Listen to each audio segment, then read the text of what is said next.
இந்த ஸ்கூலுக்கு முதல் நாள் போறப்ப பசங்க அடம் பிடிச்சிட்டு ஐயோ வெளியே போறது நம்ம பார்த்திருப்போம். ஆனா ஆளுநர் ஒரு கௌரவ தலைமை ஆசிரியர் கொண்டவர். அப்படி ஒரு தலைமை ஆசிரியர் சட்டப்பேரவை வெளியே இருக்கிறது மக்கள்கிட்ட பல கேள்விகளை உருவாக்கி இருக்கு.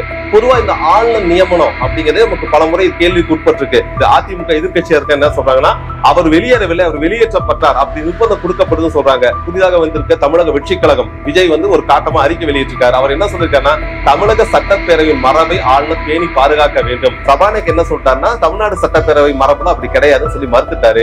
இதை காரணம் காட்டி ஆளுநரை இந்த முறையும், ஏன் நம்ம இந்த முறையும் சொல்றோம்னா, கடந்த 2023, 2024 ஆக 2 ஆண்டுகளுமே சட்டப்பேரவையில ஆளுநர் வந்த பொழுது ஒரு 10 நிமிஷத்துலயோ 5 நிமிஷத்துலயோ வெளியேறி இருக்கிறாரு. அந்த மாதிரி இந்த முறை ஆளுநர் ரவி 3வது முறையாக வெளியேறிக்கிறாரு. இந்த முறையை அவர் வெளியேறிக்கிற காரணம் உப்பு சப்பில்லாதான். ஏன்னா இதே காரணம் தான் போன வருஷம் ஆளுநர் ரவி சொல்லியிருக்கிறாரு. இதே போல ஜனவரியில 2020 கூட்ட சட்டப்பேரவையில ஆளுநர் ரவி இதே கோரிக்கை முன்வைக்கிறாரு.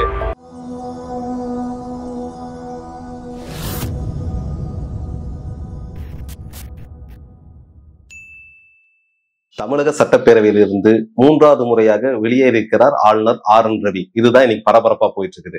என்னன்னு பாத்தீங்கன்னா, தமிழக சட்டப்பேரவை நடக்கத்துல அந்த பேரவையோட முதல் கூட்டம், ஆண்டோட முதல் கூட்டம் தொடங்கும் பொழுது அதுல தமிழகத்தோட ஆளுநரை கூப்பிட்டு ஒரு சிறப்பு உரையை வாசிக்க சொல்லுவாங்க. அந்த உரை என்னன்னா, ஏற்கனவே தயாரிச்சிருப்பாங்க. அமைச்சரவை குழுவும் அங்க இருக்க சட்ட உறுப்பினர்கள் மற்ற அதிகாரிகளும் ஒருங்கிணைந்து, அப்போது எந்த அரசு இருக்காது, எந்த அரசுனாலும் இருக்கலாம், அந்த அரசுக்கு சார்பாக திட்டங்கள், அது என்னென்ன சாதனை பண்ணிருக்கு, இன்னும் வரும் ஆண்டுகள்ல செய்ய இருக்கிற திட்டங்கள், பாராட்டுகள், இப்படிதான் அந்த அறிக்கை இருக்கும் எப்பயுமே. இது ஆண்டாண்டு காலமா அதான் மரபாங்க தொடருது. அந்த மரபின்படி இந்த வருடமும் தமிழக சட்டப்பேரவை இன்று கூடியிருக்கிறது. கூடும் பொழுது வழக்கம் போல ஆளுநரை வரவேற்றிருக்காங்க. ஆளுநர் வந்தோடனே அவருக்கு ராஜ உபசாரம் பண்ணி காவல்துறையோட அணிவகுப்பு எல்லாம் நடத்தி மாலை மரியாதை உள்ள கூட்டு போறாங்க. உள்ள கூட்டு போய் நிக்க வச்சோடனே எடுத்த உடனே தமிழ்தாய் வாழ்த்து அங்க பாடப்படுது. தமிழ்தாய் வாழ்த்து பாடி முடிச்ச உடனே ஆளுநர் என்ன சொல்றாருன்னா, ஏன் நீங்க தேசிய கீதம் பாடணும்ல, ஏன் பாடல, ஆனா தேசிய கீதத்தை பாட சொல்லுங்கிறாங்க.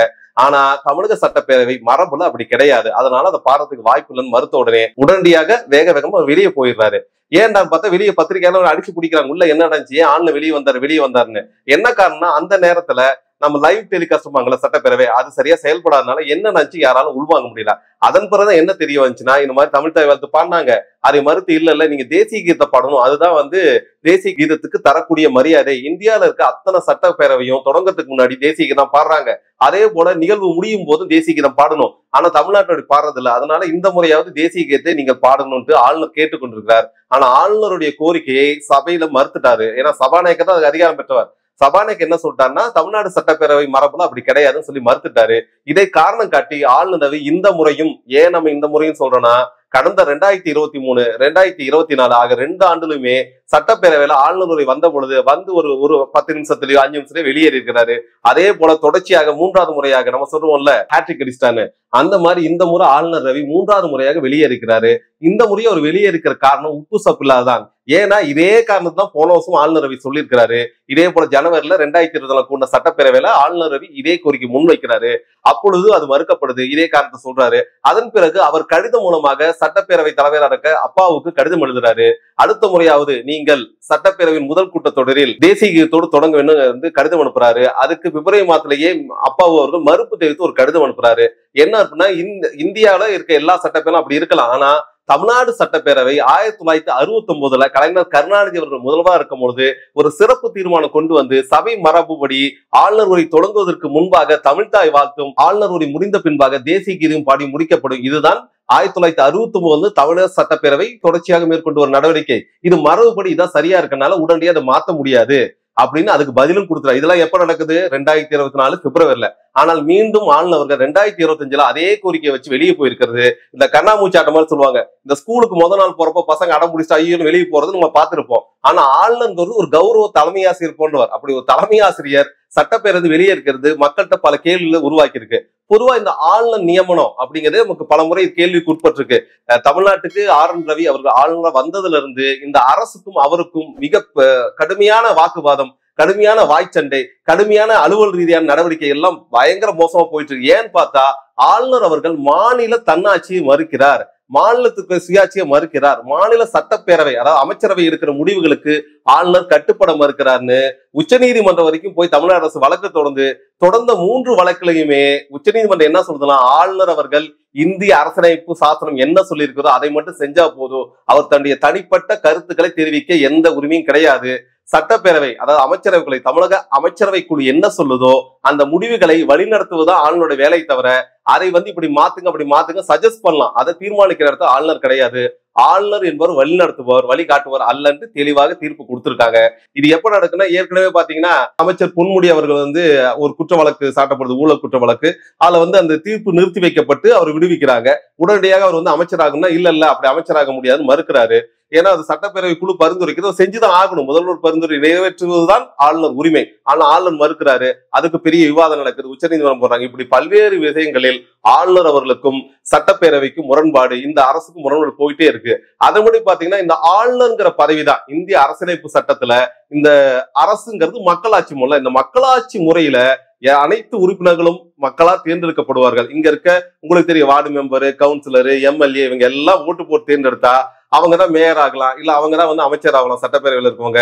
இதுதான் நடைமுறையா இருக்கு. அதே போல பாராளுமன்ற தேர்தலையும் நீங்க வாக்களிச்சவங்க தான் பாராளுமன்றத்துக்கு போக முடியும். அதை தாண்டி மக்களவையை தாண்டி மாநிலங்களவை இருக்கு. அதுக்கு மாநிலங்களவையும் கூட சட்டப்பேரவையில் இருக்கிற உறுப்பினர்கள்லாம் ஓட்டு போட்டுதான் ஒரு மாநிலங்களவை உறுப்பினர் தேர்ந்தெடுக்க முடியும் தவிர தனியா போக முடியாது. அதற்கு மேல இருக்க குடியரசு தலைவர் கூட எப்படி தேர்ந்தெடுப்பாங்கன்னா பாராளுமன்றம் மற்றும் சட்டப்பேரவைக்கு எல்லாம் ஒண்ணு கூடிதான் குடியரசுத் தலைவர் தீர்மானிப்பாங்க தவிர தனியா தீர்மானிக்கவே முடியாது. ஆனால் இந்த அரசமைப்பு சட்டத்தில் எந்தவித வாக்கெடுப்புக்கும் உட்படுத்தாமல் மக்கள் பிரதிநிதித்துவம் இல்லாமல் ஒரே ஒரு பதவி இருக்குன்னா அந்த பதவியின் பெயர் தான் ஆளுநர். அதனால இந்த ஆளுநர் பதவி தேவையில்லைன்னு எல்லா மாநிலங்களும் பல்வேறு காலகட்டம்னு சொல்லியிருக்காங்க. ஏன் அப்படி சொல்றாங்கன்னா, எப்பொழுதெல்லாம் ஒன்றிய அரசுல ஒரு கட்சி ஆளுது, மாநிலங்கள் வேற கட்சி ஆளுதோ அப்போ ஒன்றிய அரசு அனுப்பக்கூடிய இந்த ஆளுநர்கள் கண்டிப்பாக இந்த மாநில அரசுக்கு குடைத்தல் கொடுப்பவராக இருக்கிறாங்க. ஆனா இது ஒத்து வராது. அவங்க மாநில சுயேட்சை ஏத்துக்க மாட்டேங்கிறான். பல கோரிக்கை வந்திருக்கு. தற்போது பிரதமராக இருக்கக்கூடிய மோடி அவர்கள் குஜராத் முதல்வராக இருந்தார்ல, 2012 அவர் ஒரு பொதுக்கூட்டத்துல ஒரு அரங்க கூட்டத்துல தெளிவா சொல்றாரு. என்ன சொல்றாருன்னா, இந்த ஆளுநர் பதவிங்கிறது ரொம்ப மோசமா போயிட்டு இருக்குது. ஏன் சொல்றாங்கன்னா, 2007 அப்போது இருந்த காங்கிரஸ் கவர்மெண்ட் ஒரு கமிட்டி அமைக்குது, மதன் மோகன் பூஞ்ச் அப்படின்னு அந்த கமிஷன் பேரு. அந்த கமிட்டி எதுக்காக அமைக்கிறாங்கன்னா, மத்திய மாநில உறவுகள் எப்படி இருக்குது, இது எப்படி மேம்படுத்த அந்த கமிட்டி அமைக்கப்படுது. இதே போல ஏற்கனவே சர்க்காரிய கமிட்டி அமைக்கப்பட்டது. அதே போல இந்த 2007 அமைக்கப்பட்ட மதன் மோகன் பூஞ்ச் கமிட்டி என்ன சொல்லுதுன்னா, ஆளுநரா நியமிக்கிறவங்க கண்டிப்பாக அரசியல் பின்ல இருக்கக்கூடாதுன்னு அந்த கமிட்டி எடுத்துரைச்சிருக்கு. அதை இந்த அரசு ஏத்துக்குச்சு 2007-8.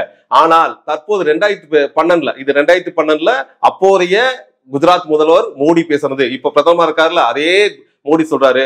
ஆனா காங்கிரஸ் என்ன பண்ணுதுன்னா, அரசியல்வாதிகளை, காங்கிரஸுக்கு சார்ந்த அரசியல்வாதிகள் அவர் நட்பு சக்திகளை கொண்டு வேணும்னு குஜராத்ல ஆளுநரை உட்கார வச்சு மாநிலத்தோட அனைத்து நடவடிக்கையும் முடக்கிறாரு. ஆனா அந்த ஆளுநர் பதவியை மறுபரிசீலனை செய்யணும், அவரை திரும்ப வாங்கணுங்கிறாரு. அதே போல மீண்டும் ஒரு கூட்டத்துல அன்றைய குஜராத் முதல்வர் மோடி கலந்துகிட்டு பேசும்போது தெளிவா என்ன சொல்றாரு அப்படின்னா, இந்த ஆளுநர் பதவிங்கிறது மாநில சுயாட்சிக்கு எதிராக இருக்குது அப்படிங்கிறாரு. ஏன்னா அப்ப குஜராத்ல பார்த்தா உள்ளாட்சிகள்ல 50% பெண்களுக்கான இடஒதுக்கீடு கொண்டு வரணும். அதே போல லோக்பால் சட்டம் இதெல்லாம் கொண்டு வரும்போது ஆளுநர் அதை வன்மையா மறுக்கிறாரு. அப்பொழுது முதல்வராக இருந்த குஜராத்தின் முதல்வராக இருந்த மோடி சொல்றாரு, என்ன சொல்றாருன்னா, இந்த ஆளுநர்கள் மாநில சுயாட்சியில் தலையிடுகிறார்கள்.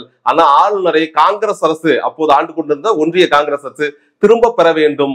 அரசியல் சக்தி இல்லாத, அரசியல்ல நேரடியா காங்கிரஸ்ல வேற எந்த கட்சியிலும் கட்சி பிரமுகர் இல்லாத ஒருத்தரை ஆளுநர் நியமிச்சாதான் இதுக்கு ஒரு முடிவு வரும்னு 2012 பேசின அதே பிரதமர் மோடி தான் தற்போது ஆட்சியில் அமர்ந்திருக்கிறார். தற்போது பிரதமரா இருக்கிறார். ஆனா இந்த பாஜக அரசு, ஆளும் பாஜக அரசு என்ன பண்ணிருக்குன்னா, எல்லா மாநிலங்களுக்கும் தன் கட்சியை சார்ந்த நபர்களே, நமக்கே தெரியும், தமிழிசை சவுந்தரராஜன் ஆளுநரா போயிருக்கிறாங்க, சிபி ராதாகிருஷ்ணன் அவர்கள் போயிருக்கிறாங்க. இப்படி பல பேர் தமிழ்நாட்டிலே தெரியும், தமிழ்நாட்டில் அறியப்பட்ட பாஜக மூவங்கள் தலைவர்கள்லாம் பல மாநிலங்கள் ஆளுநர் அனுப்பப்பட்டிருக்காங்க.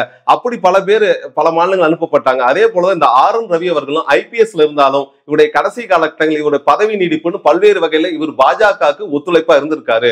அந்த பாஜக ஒத்துழைப்புல இவர் பாஜக பிரமுகராக தான் பின்னாலே அறியப்பட்ட அப்படிப்பட்ட ஒரு நபரை இங்கு தமிழ்நாட்டுக்கு ஆளுநராக அனுப்பிய நாளிலிருந்து இந்த பிரச்சனை தொடருது. இதுல ஒன்னொரு விஷயம் கவனிக்கப்படணும். இந்த ஆளுநர் பதவிங்கிறது வெறும் ஒரு 5 வருடம் தான். 5 வருடம் முடிந்த பிறகு ஆளுநர் பதவி முடிஞ்சிடும். ஆனா ஒரே ஒரு விதி என்ன சொல்றதுன்னா, இந்த ஆளுநர் பதவி முடிந்த உடனே வேறு ஆளுநர் நியமிக்காவிட்டால் வாரிசு ஒருத்தர் வரணும்ல, அப்படி வராத பட்சத்தில் அதே ஆளுநர் தொடர்வார். எத்தனை ஆண்டு, எத்தனை வருஷம், எவ்வளவு நாள் எதுவுமே அந்த சட்டத்தில் குறிப்பிடல.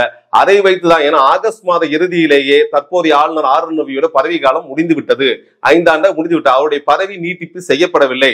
மாற்றுதலாக வேற ஆள் நியமிக்கப்படாதனால காபந்து அரசு சொல்லுவோம், அது மாதிரி இவர் காபந்து ஆளுநர் தான். அது ஒரு சிக்கல் இருக்குது.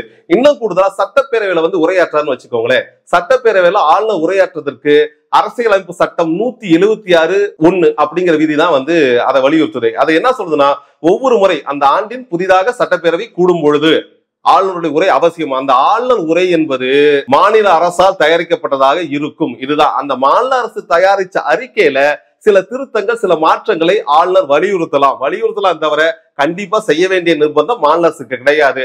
அதை தாண்டி மாநில அரசு கொடுக்க அறிக்கையை அவர் படிக்க வேண்டும். இதுதான் விதி சொல்லுது, வேற எதுவுமே சொல்லலாம். ஆனா ஆளுநர் ரவி 2023 என்ன சொல்றாருன்னா, மாநில அரசு கொடுத்த இந்த அறிக்கையில இருந்து பல பகுதிகளை அவர் இஷ்டத்துக்கு 4-5 வார்த்தையை விட்டுறாரு. குறிப்பா திராவிடங்கிற வார்த்தையோ இல்ல அந்த தலைவர்களை பத்தி குறிப்பிடாம அரசின் சிறப்பு திட்டங்கள் சிலதை ஒதுக்கிட்டு அவர் பாட்டுக்கு அவர் வாய்ந்த வழிக்கு பேசுறாரு.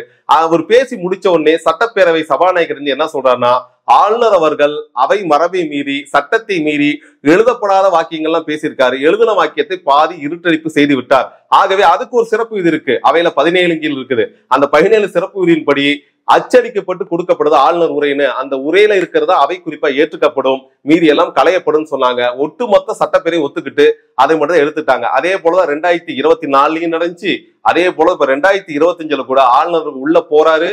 போயிட்டு தமிழ் தாய் வாழ்த்து பாடும்போது முடிச்ச உடனே மறுப்பு தெரிவிச்சு இல்ல நீங்க தேசிய கீத பாடணும்னு சொல்றாரு. அவை மறுக்க உடனே வெளியே வராரு. அவர் வெளியே வந்த பிறகு கூட அச்சடிக்கப்பட்ட உரை, ஏன்னா இந்த அச்சடிக்கப்பட்ட உரைங்கிறது ஏற்கனவே ஆளுநருக்கு அனுப்பப்பட்டு அவர் பார்த்து அவருடைய தலைமை, அவருக்கு ஒரு செயலாளர் இருப்பார், முதன்மை செயலாளர், அவர் திருத்தம் பண்ணி எல்லாம் அனுப்புவார். அந்த திருத்தப்பட்ட உரையை மீண்டும் ஒரு காப்பி ஆளுநருக்கு அனுப்பிச்சு ஒப்புதல் வாங்கிதான் அந்த உரைங்கிறது அவையில வைக்கப்பட்டு வாசிக்கப்படும். இதுதான் மரபு. ஆனால் இதுல போய் ஒளிவு மறைவு சொல்லாம 2 வார்த்தை சேர்த்தாங்க, என்கிட்ட கேட்கவே இல்லை, அப்படி சொல்றதுக்கு எந்த வாய்ப்பும் ஆளுநருக்கு கிடையாது. ஏன்னா அரசமைப்பு சட்டம் அதை வலியுறுத்தவில்லை. அந்த வகையில் RN ரவி அவர்கள் ஏதோ திட்டமிட்டு மீண்டும் இந்த சட்டப்பேரவைக்கு இடையூறு விளைவிக்க வேண்டும் என்னன்னோ செஞ்சு பார்த்தாரு. கடைசி கட்டமா தேசிய போர்வை, பொதுவாவே பாத்தீங்கன்னா RSS சங் பரிவாரம் என்ன பண்ணுவாங்க, தேசியம் பேசுவாங்க. அவர்கள் எந்த சுதந்திர போராட்டத்துக்கும் பெருசா ஈடுபடாட்டியும் இன்றைக்கு தேசியம்ங்கிற வார்த்தையை வச்சு அவங்க ஈடுகட்டிட்டு இருக்காங்களே, அதே வார்த்தையை ஆளுநர் ரவி கையாளுற. என்ன சொல்றாருன்னா, தமிழக சட்டப்பேரவையில பாத்தீங்கன்னா தேசிய கீதத்துக்கு மதிப்பு இல்லாம போச்சு, தேசிய கீதை பாடாம அவமதிச்சிட்டாங்க, அதை தான் நான் கேட்க போனேன் அப்படின்னு ஒரு மாயமானத்தை அவர் செய்ய பார்த்தாலும் உண்மை என்ன, தமிழக சட்டம் ஏற்கனவே தீர்மானம் போட்டிருக்கனால அப்படி எடுத்த உடனே தேசிய கீதம் பாட வேண்டிய அவசியம் சபைக்கு இல்லை. ஏன்னா சபையின் சிறப்பு தீர்மானம் அது 1963 நடைமுறை இருக்கிறது. அந்த மரபை மாற்ற வேண்டிய அவசியம் தற்போது இல்லைன்னு சட்டப்பேரவையின் பெரும்பான்மை உறுப்பினர்கள், ஏதோ வெறும் திமுக மட்டும் கிடையாது, மீதி கட்சியெல்லாம் இருக்காங்களா, எல்லா கட்சிகளும் அதை ஏற்றுக்கொண்டிருக்கிறார்கள்.